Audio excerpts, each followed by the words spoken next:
وهذا كتاب أنزلناه مبارك مصدق الذي بين يديه ولتنذر القرى ومن حولها. السلام علیکم ورحمۃ اللہ وبرکاتہ، نحمدہ ونصلی علی رسولہ الکریم، اما بعد۔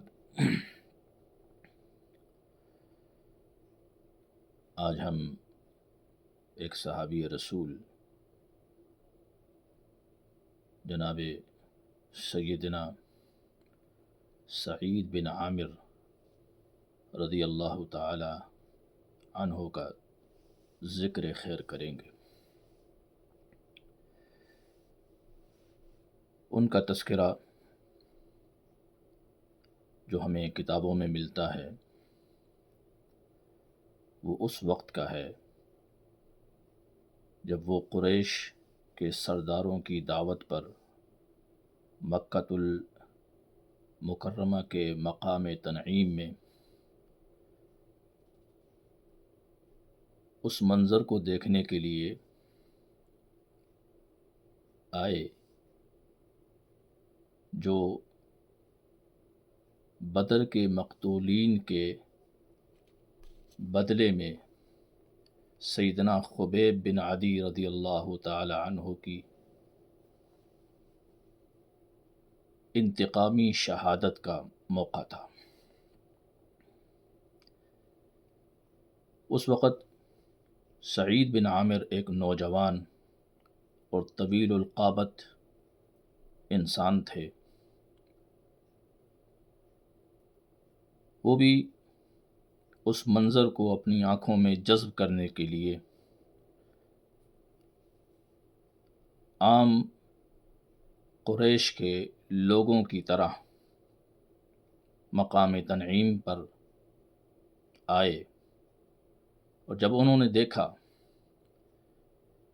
کہ قریش کے لوگ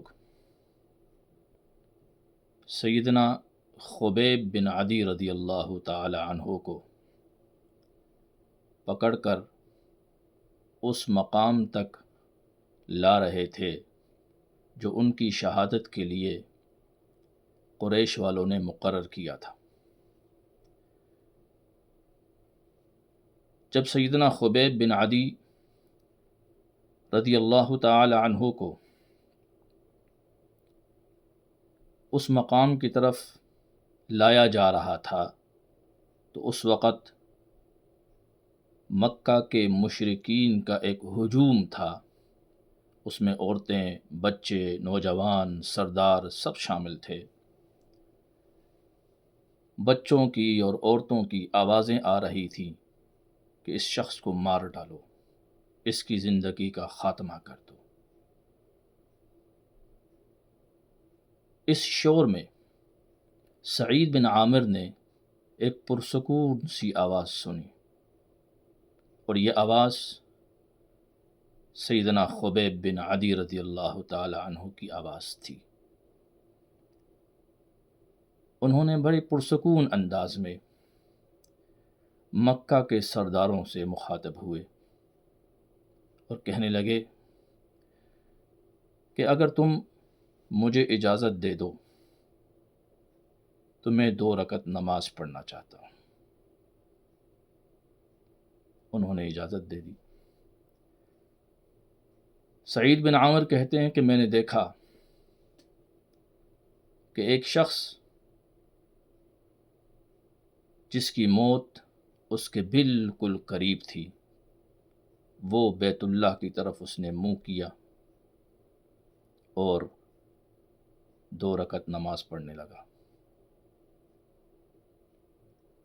اب تصور میں سوچئے گا کہ یہ نماز کتنی مکمل نماز ہوگی جو ان کی زندگی کی آخری نماز تھی، کتنی خوبصورت نماز ہوگی کہ ان کو معلوم تھا کہ اس کے بعد کبھی وہ اللہ کے حضور سجدہ دینے کے لیے اس دنیا میں زندہ نہیں رہیں گے۔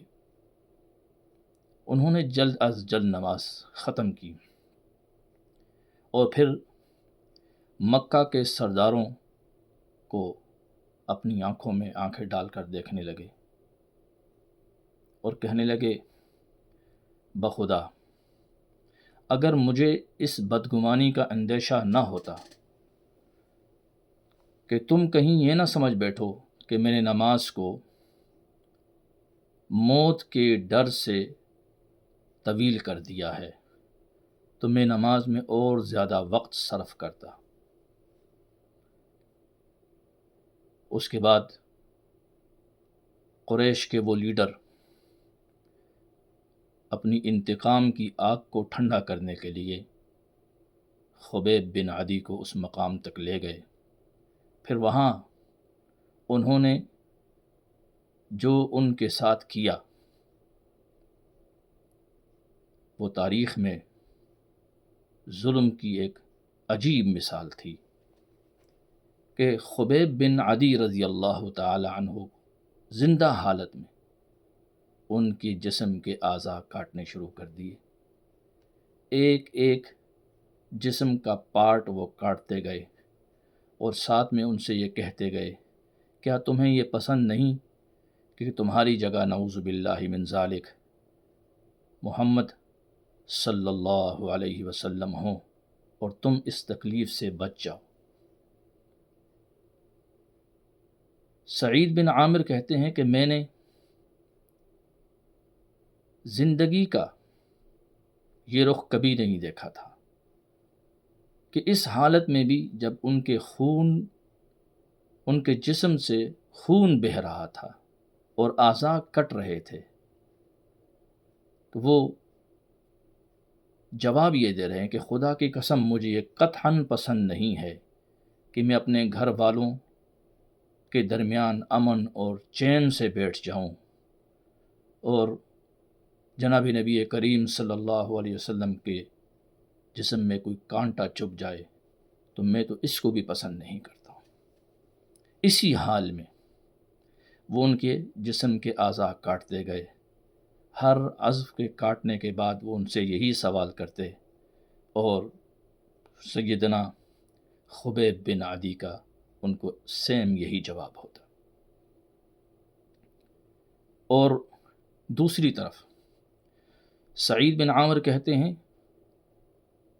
کہ مکہ کے لوگ عورتیں، بچے، جوان، بوڑھے ایک ہی شور تھا کہ اس کو مار ڈالو اور اسے مار ڈالو۔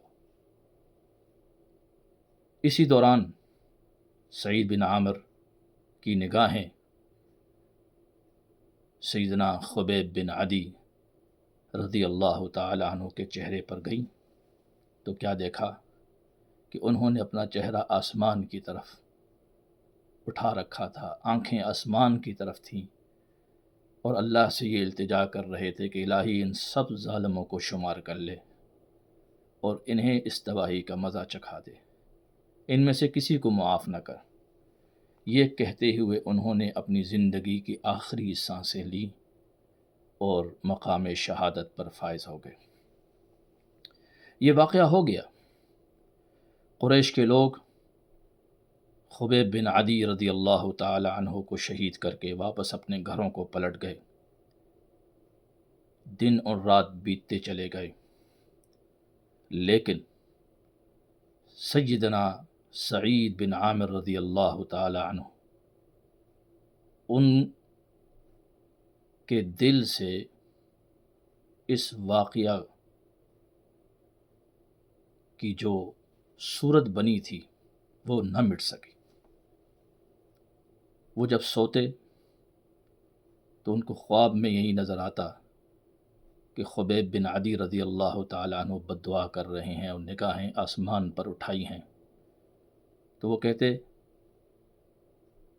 کہ جب میں خواب میں بھی یہ دیکھتا تو میرا کلیجہ دہل جاتا، کہیں آسمان نہ پھٹ پڑے ہم پر، کہیں آسمان سے پتھر ہم پر گر کر ہمیں تباہ نہ کر دیں۔ حتیٰ کہ سیدنا خبیب بن عدی رضی اللہ تعالی عنہ کی شہادت کا یہ واقعہ خواب میں بھی آتا تو بیداری میں بھی یہ سوچتے، اور ان کی یہ بد دعا جو انہوں نے اہل قریش کے لیے کی تھی، جب اس کا وہ خیال آتا تو ان کی زندگی کا مزہ ختم ہو جاتا۔ سیدنا خبیب بن عدی رضی اللہ تعالی عنہ کی شہادت سے انہوں نے اور بھی بہت کچھ سیکھا ہے۔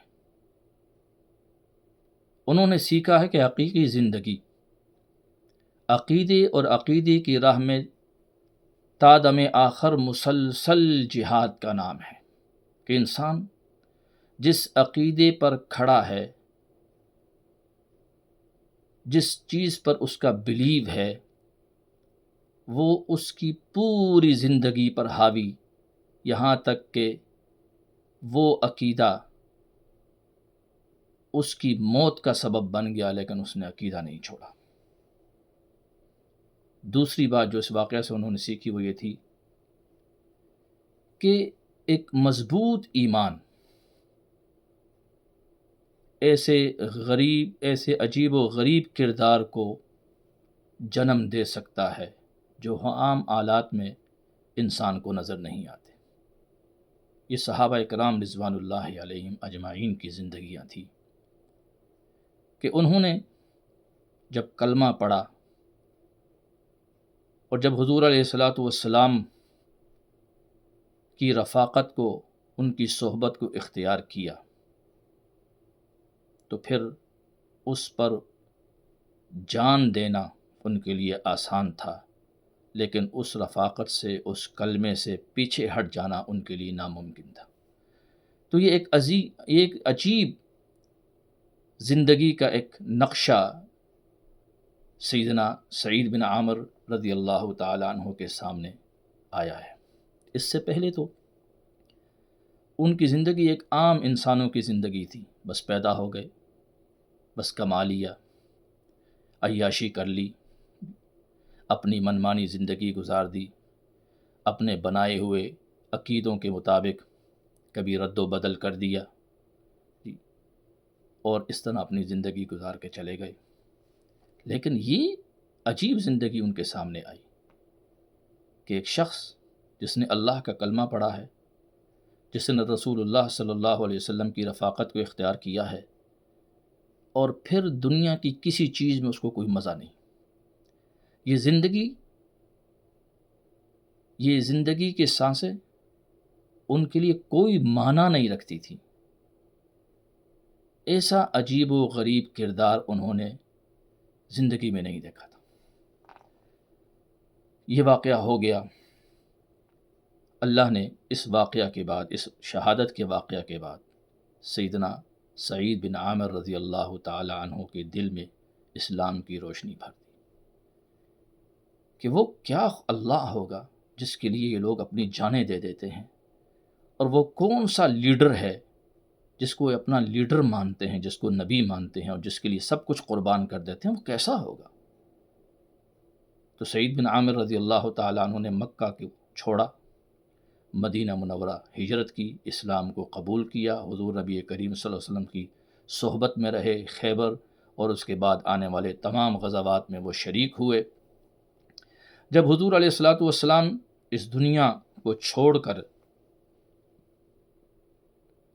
عالم آخرت کی طرف، اللہ کی طرف چلے گئے، تو اس وقت حضور نبی کریم صلی اللہ علیہ وسلم ان سے راضی تھے۔ اس کے بعد انہوں نے سیدنا صدیق اکبر رضی اللہ تعالیٰ عنہ کا دور پایا، جہاد میں حصہ لیتے رہے، پھر سیدنا صدیق اکبر اس دنیا کو چھوڑ کر چلے گئے، پھر سیدنا عمر فاروق رضی اللہ تعالیٰ عنہ کا دور آیا، اور یہ ایک ایسے صحابی تھے کہ جب بھی ان کے سامنے کوئی خلیفہ بنا، مسلمانوں کا امیر بنا، اس کو جا کے نصیحت کرتے رہے۔ سیدنا عمر فاروق رضی اللہ تعالیٰ عنہ کو بھی جا کے ایک لمبی چوڑی نصیحت کی کہ اللہ سے ڈرنا ہے، مسلمانوں کے حقوق کا خیال کرنا ہے، اللہ کے معاملے میں مسلمانوں سے نہیں ڈرنا، ڈرنا ہے اللہ سے، باقی کسی سے نہیں ڈرنا، مسلمانوں کے حقوق کا خیال کرنا ہے، جو اپنے لیے پسند کرو، اپنی اولاد کے لیے پسند کرو، وہ مسلمانوں کے لیے پسند کرو، مسلمانوں کی اولاد کے لیے پسند، ایسی قیمتی قسم کے نصائح ان کو دیے، ایسی نصیحتیں کی کہ سیدنا فاروق اعظم رضی اللہ تعالیٰ عنہ بول پڑے کہ سعید، جو تم باتیں کرتے ہو اس پر کون پورا اتر سکتا؟ لیکن انہوں نے نصیحتیں کی۔ جب وہ نصیحتیں کرنے لگے تو سیدنا فاروق اعظم رضی اللہ تعالی عنہ نے کہا کہ ساری باتیں میرے لیے ہیں، میں تمہیں ذمہ داری دیتا ہوں۔ اپنی ایک اسٹیٹ حمص کا ان کو گورنر یا امیر مقرر کر دیا۔ جب انہوں نے امیر مقرر کیا تو وہ کہنے لگے انا للہ و انا الیہ راجعون، مجھے اس کی حاجت نہیں، میں اس کی ضرورت نہیں، میں یہ چیز نہیں کر سکتا، یہ ذمہ داری میں نہیں اٹھا سکتا ہوں۔ تو سیدنا فاروق اعظم رضی اللہ تعالیٰ عنہ نے کہا یہ ساری نصیحتیں میرے لیے ہیں، جب تم پر بات آئی تو تم پیچھے ہٹ رہے ہو۔ بہرحال ان کو مجبور کیا، وہ حمص کا گورنر بننے کے لیے بالآخر بڑی مشکل سے راضی ہوئے۔ یہ وہ لوگ تھے جن کو عہدے دیے جاتے تھے وہ نہیں لیتے تھے۔ کیوں؟ اس لیے کہ ان کے دل میں اللہ کا خوف اتنا تھا کہ وہ عہدہ لینے کے لیے بالکل راضی نہیں ہوتے تھے۔ ان کو پتہ تھا کہ یہ ذمہ داری کتنی بڑی ذمہ داری ہے۔ بہرحال حمص کا علاقہ ایک ایسا علاقہ تھا جس کو کویفہ کا نام دیا جاتا تھا۔ کوفہ کی تصغیر ہے کویفہ، چھوٹا کوفہ اس کو کہتے تھے۔ کوفہ کے لوگوں کے بارے میں مشہور تھا کہ وہ ہر وقت شکایات اپنی زبان پہ رکھتے تھے۔ جو بھی حکمران ان کو دیا، ہر حکمران کے بارے میں ان کو شکایت رہتی تھی، کبھی کسی سے خوش نہیں ہوئے۔ یہ کوفہ کے لوگ تھے جنہوں نے سیدنا حسین رضی اللہ تعالی عنہ کی شہادت میں بھی ایک کردار ادا کیا تھا۔ تو اب ہم لوگوں کا بھی کچھ حالت ایسی ہے کہ ہر وقت اپنے حکمرانوں کے بارے میں شکایات ہماری زبان پہ رہتی ہیں۔ کبھی ہم نے نہیں دیکھا کہ ہمارا اپنا عمل کیسا ہے، ہم زندگی میں کون سے کوئی اتنے نیک اعمال کر رہے ہیں کہ اللہ ہمیں نیک حکمران دے دے۔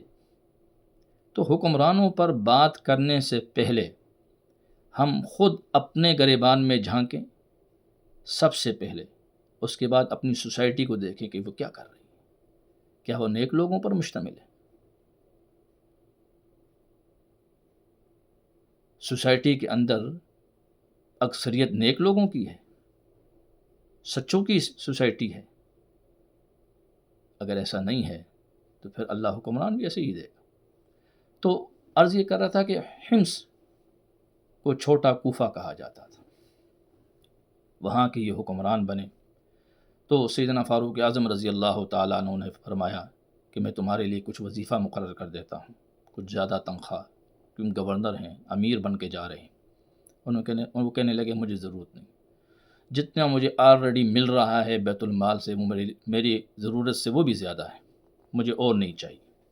بہرحال وہ سادہ لوگ تھے، کوئی کر و فر نہیں تھا، اپنا سامان اٹھایا اور حمص کو روانہ ہو گئے۔ حمص میں جا کر انہوں نے گورنری شروع کی۔ کچھ عرصے کے بعد حمص کا ایک وفد سیدنا فاروق اعظم رضی اللہ تعالی عنہ کے پاس آیا۔ تو سیدنا فاروق اعظم رضی اللہ تعالی عنہ نے ایز امیر المؤمنین حکمران کے ان سے حمص کے حالات کے بارے میں پوچھا، خاص طور پر جو غریب لوگ تھے ان کے بارے میں معلوم کیا، اور حمص کے وفد سے کہنے لگے کہ جو حمص کے اندر غریب لوگ ہیں ان کی ایک فہرست مجھے بنا کر دے دو کہ کتنے غریب ہیں تاکہ میں ان کی مدد کے لیے کچھ کر سکوں۔ تو ان لوگوں نے ایک فہرست تیار کی، ایک ڈیٹیل، اور وہ سیدنا فاروق اعظم رضی اللہ تعالیٰ عنہ کو پیش کی۔ سیدنا فاروق اعظم رضی اللہ تعالیٰ عنہ نے وہ فہرست دیکھی تو اس میں ایک نام تھا سعید بن عامر کا۔ سیدنا فاروق اعظم رضی اللہ تعالیٰ عنہ حیران ہو کر پوچھنے لگے یہ سعید بن عامر کون ہے؟ وہ کہنے لگے ہمارا گورنر، ہمارا امیر۔ سیدنا فاروق اعظم نے کہا کہ یہ غریب ہیں۔ حمص کے لوگوں نے کہا کہ ان کے گھر میں کئی دن چولہا نہیں جلتا۔ جب یہ بات فاروق اعظم رضی اللہ تعالیٰ عنہ نے سنی، ان کے آنکھوں سے آنسو بہنے لگ گئے، اتنے آنسو بہے کہ ان کی داڑھی مبارک تر ہو گئی آنسوؤں سے۔ پھر انہوں نے خاص طور پر باقی غرباء کے لیے جو دیا سو دیا، 1000 دینار سعید بن عامر گورنر امیر حمص کو بطور خاص انہوں نے ان کو دیا کہ ان کو جا کر دیں۔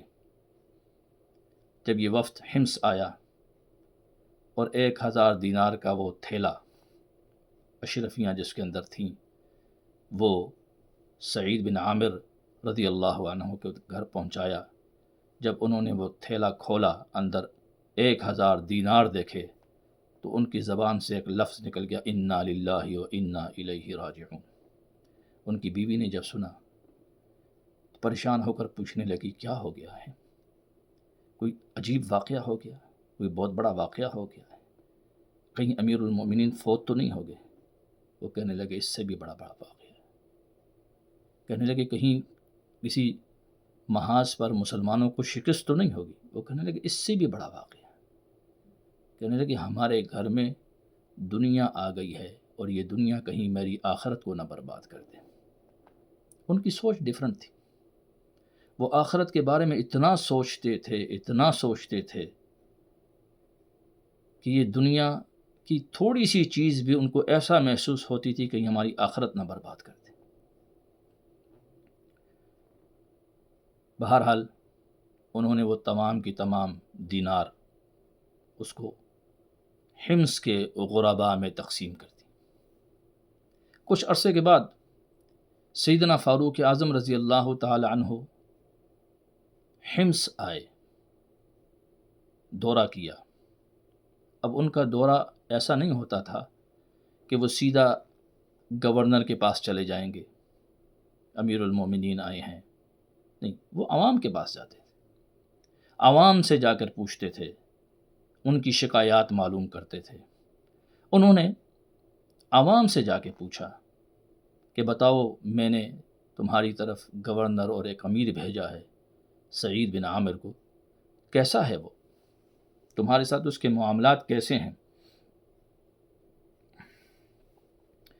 تو حمص کے لوگ، چونکہ میں نے عرض کیا تھا ان کے بارے میں مشہور تھا کہ یہ چھوٹے کوفہ والے لوگ، ہر وقت شکایات، تو انہوں نے شکایات کا ایک انبار لگا دی۔ کہنے لگے دن نکل جاتا ہے، کافی دیر ہو جاتی ہے، یہ گھر سے نہیں نکلتے، اور رات کو کسی کی سنتے نہیں ہیں، اور مہینے میں تو ایک دن بالکل ہی غفلت سے کام لیتے ہیں، سارا دن چلا جاتا ہے، ان کا کچھ پتہ نہیں ہوتا، اور کبھی کبھی محفل میں بیٹھے ہوئے بے ہوش ہو جاتے ہیں، غشی کے دورے پڑنا شروع ہو جاتے ہیں۔ تو آپ نے ایک عجیب قسم کا انسان ہماری طرف بھیج دیا ہے، بیمار قسم کا انسان۔ تو سیدنا فاروق اعظم نے امیر حمص کو لوگوں کے سامنے طلب کر لیا۔ یہ تھی حکمران۔ جب ہمارے اندر، ہمارے حکمرانوں کے اندر اور خود ہمارے اندر سب سے پہلے یہ اوصاف نہیں آئیں گے، یہ دنیا امن کا گہوارہ نہیں بن سکتی۔ طلب کر لیا، کہنے لگے کہ آپ کے لوگوں کو آپ سے شکایات، اور ایک ایک شکایت ان کے سامنے رکھ دی کہ پہلی شکایت کہ دن کا بیشتر حصہ گزر جاتا ہے، آپ گھر سے باہر نہیں نکلتے، بہت لیٹ آتے ہیں، وجہ کیا ہے؟ وہ کہنے لگے میں اس بات کا ذکر کبھی کسی سے نہ کرتا، لیکن اب میرے ہی لوگوں نے میرے خلاف شکایت کر دی تو بامر مجبوری مجھے زبان کھولنی پڑی۔ کہنے لگے کہ میرے پاس کوئی خادم نہیں ہے، میں صبح اٹھتا ہوں، اپنی عبادات سے فارغ ہونے کے بعد اپنے گھر والوں کے لیے آٹا گوندتا ہوں خود، پھر کچھ دیر میں انتظار کرتا ہوں، جب وہ آٹا اس قابل ہو جائے کہ اس سے روٹی بنے تو پھر روٹی بنا کر ان کو دے کر پھر میں گھر سے باہر نکلتا ہوں۔ یہ امیر ہے اپنے علاقے کا، گورنر ہے اپنے علاقے کا، اپنے ہاتھوں سے آٹا گوندنا اپنے گھر والوں کے لیے، اس میں کتنا گہرا سبق ہے ہم لوگوں کے لیے۔ میں بھی ان کی وائف بیمار ہوں، یہ بھی ہو سکتا ہے۔ اچھا، یہ تو ایک مسئلہ ہوا۔ دوسری شکایت کہ رات کو کسی کی سنتے نہیں، اس کا کیا جواب ہے؟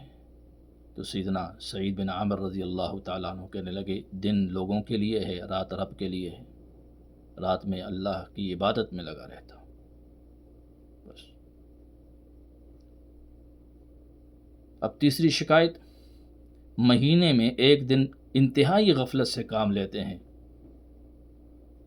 وہ کیوں؟ وہ کہنے لگے کہ میرے پاس ایک ہی جوڑا کپڑے کا ہے، جب یہ بہت زیادہ میلا ہو جائے تو پھر میں اس کو دھوتا ہوں، خشک ہونے تک میں صبر کرتا ہوں، جب یہ خشک ہو جائے پھر میں اس کو پہن کر پھر نکلتا ہوں، اس لیے ایک دن میرا بہت زیادہ مشکل سے گزرتا ہے۔ لوگوں نے کہا ان کو محفل میں بیٹھے بیٹھے غشی کے دورے پڑنا شروع ہو جاتے ہیں، بے ہوش ہو جاتے ہیں، یہ بیمار آدمی آپ نے ہمارے حوالے کر دی۔ سیدنا فاروق اعظم رضی اللہ تعالیٰ عنہ نے پوچھا اس کی کیا وجہ ہے؟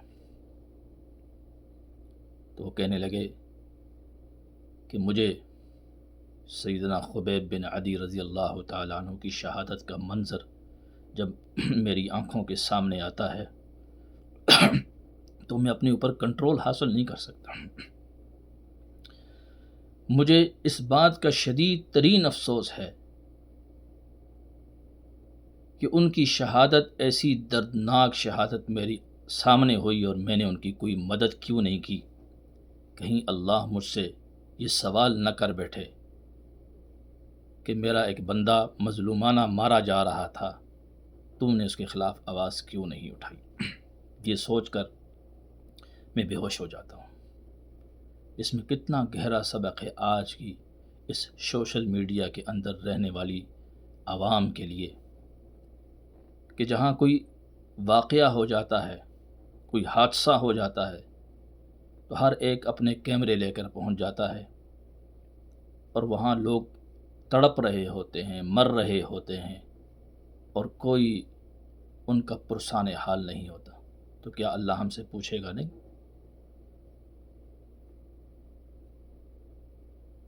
تو اس واقعہ کے بعد جب ان کی غربت کو دیکھا، ان کی للہیت کو دیکھا، دنیا سے ان کی بے رغبتی کو دیکھا، سیدنا فاروق اعظم نے ان کو پھر 1000 دینار پیش کر دی۔ جب وہ 1000 دینار لے کر گھر آئے تو ان کی بیوی بڑی خوش ہوئی کہ آج ہم اچھا کھانا کھا لیں گے، کچھ ہماری زندگی میں کچھ بہتری آ جائے گی، کوئی شاید کوئی خادم رکھ لیں، خادمہ رکھ لیں۔ لیکن انہوں نے کہا اس چیز کو چھوڑو، میں تمہیں وہ چیز نہ دوں جو اس سے بھی زیادہ بہتر ہے، اس 1000 دینار سے بھی زیادہ بہتر ہے۔ بیوی کہنے لگی وہ کیا ہے؟ فرمایا یہ دینار ہم اسی کو نہ لٹا دیں جو ہمارے پاس یہ لایا ہے، جس نے ہمارے پاس یہ بھیجے ہیں یہ دینار، تو ہم ان دیناروں سے کہیں زیادہ اس کے محتاج ہیں۔ تو بیوی کہنے لگی وہ کون ہے؟ تو سیدنا سعید بن عامر رضی اللہ تعالیٰ عنہ کہنے لگے کیوں نہ ہم اللہ کو قرض حسنہ دے دیتے ہیں، یہ دینار اللہ نے ہمارے گھر میں بھیجے ہیں، کیوں نہ ہم اللہ کے نام ہی کے اس کو واپس کر دیں اللہ کو۔ تو وہ بیویاں بھی تو بیویاں تھیں، وہ فوراً راضی ہوئیں اور وہ سارے کے سارے دینار تھیلیوں میں ڈال کر حمص کے غرباء میں، فقراء میں، مساکین میں، یتامى میں تقسیم کر دی، اور اس طرح ان کی زندگی گزر گئی۔ اور اسی حال میں سیدنا سعید بن عامر رضی اللہ تعالی عنہ نے یہ دنیا چھوڑ دی ہے۔ اللہ تعالی ہمیں ان کے ان واقعات سے صحیح معنوں میں سبق سیکھنے والا بنائے۔ سبحانک اللہم بحمدک، اشہد ان لا الہ الا انت، استغفرک و اتوب الیک۔